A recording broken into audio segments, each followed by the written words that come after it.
J'ai été la paix du village.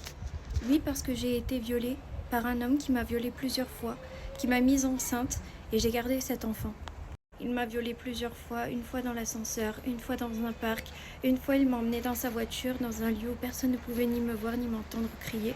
Et il m'a fait toucher par un ami à lui. Une autre fois, il m'a emmenée dans sa cité, dans son bâtiment, et j'ai été entourée de grands de la cité qui ont voulu me faire tourner. J'ai réussi à m'échapper à temps. Je ne sais pas encore aujourd'hui comment j'ai fait. Sûrement l'adrénaline, sûrement la peur qui cette fois-ci au lieu de me paralyser m'a poussée à déployer mes forces pour m'en sortir. Tous les jours quand je sors alors que je suis habillée de façon à ce qu'on ne voit pas mes formes comme quoi la tenue ne justifie pas le viol. Je me fais suivre par des hommes parfois jusqu'à chez moi de sorte à ce qu'ils repèrent où j'habite. J'ai dû changer ma serrure plusieurs fois. Je me fais insulter quand je ne donne pas mon snap. Je me fais accoster de manière dégoûtante comme toutes les femmes de ce monde. Et ça tous les jours. J'ai failli être violée par mon grand-oncle qui avait presque 90 ans et qui a voulu coucher avec moi. Heureusement, à ce moment-là, ma grande-tante s'est réveillée et a empêché que cela se produise. J'étais déjà sortie en courant pour échapper à cet homme qui était censé être comme mon grand-père, mais qui voulait absolument faire de moi son goûter. J'ai été harcelée et agressée par beaucoup de garçons, au collège, au lycée, peu importe, même au travail. Ça a commencé au collège. Certains mettaient la main dans mon pantalon, d'autres me suivaient quand je rentrais toute seule chez moi. Je me suis retrouvée coincée derrière le Leader Price en face de chez moi. Ils m'ont collée au mur et ils ont voulu, chacun leur tour, faire leur bail avec moi. Au bout de quelques minutes, j'ai réussi à courir à toute vitesse et à rentrer chez moi. J'en tremble encore quand j'y pense, parce que j'avais tellement peur que j'en ai même pas parlé à mes parents. Je leur en ai parlé très longtemps après.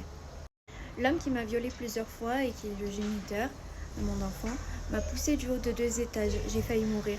Je me suis retrouvée avec les vertèbres et le bassin cassés et le pied cassé aussi. J'ai subi 2 opérations très lourdes. J'ai eu une rééducation. Je ne suis pas allée au bout de cette rééducation. Quand j'ai su marcher, je me suis enfuie parce qu'au sein même du centre de rééducation, un garçon a voulu me coincer dans les toilettes et me faire du mal. Après toutes ces agressions, je me suis hyper sexualisée. J'ai cru que mon corps n'avait plus aucune valeur. Je pensais que pour être aimée, il fallait que je donne mon corps. Et même cette expression ne me plaît pas. Elle est purement misogyne. Et c'est pour ça aujourd'hui que je me bats contre cette société patriarcale qui nous écrase, qui nous donne une pression de plus en plus forte en nous faisant croire qu'on nous donne des droits. En vérité, c'est pour mieux nous tenir en tant que femmes. C'est pour mieux jouer avec nous. C'est pour mieux nous contrôler. C'est pour mieux nous endormir. C'est pour nous faire croire que nous sommes libres alors qu'en vérité, nous sommes sous la coupelle des hommes de ce pays et du monde entier. Ceux qui tiennent les marionnettes, ce sont des hommes, ce ne sont pas des femmes. Ceux qui causent les misères de ce monde, le chaos dans ce monde, les guerres dans ce monde et les agressions sexuelles au quotidien, ce ne sont pas des femmes. C'est très rare. Ce sont des hommes la plupart du temps. Toute femme a une histoire à raconter, au moins une histoire à raconter.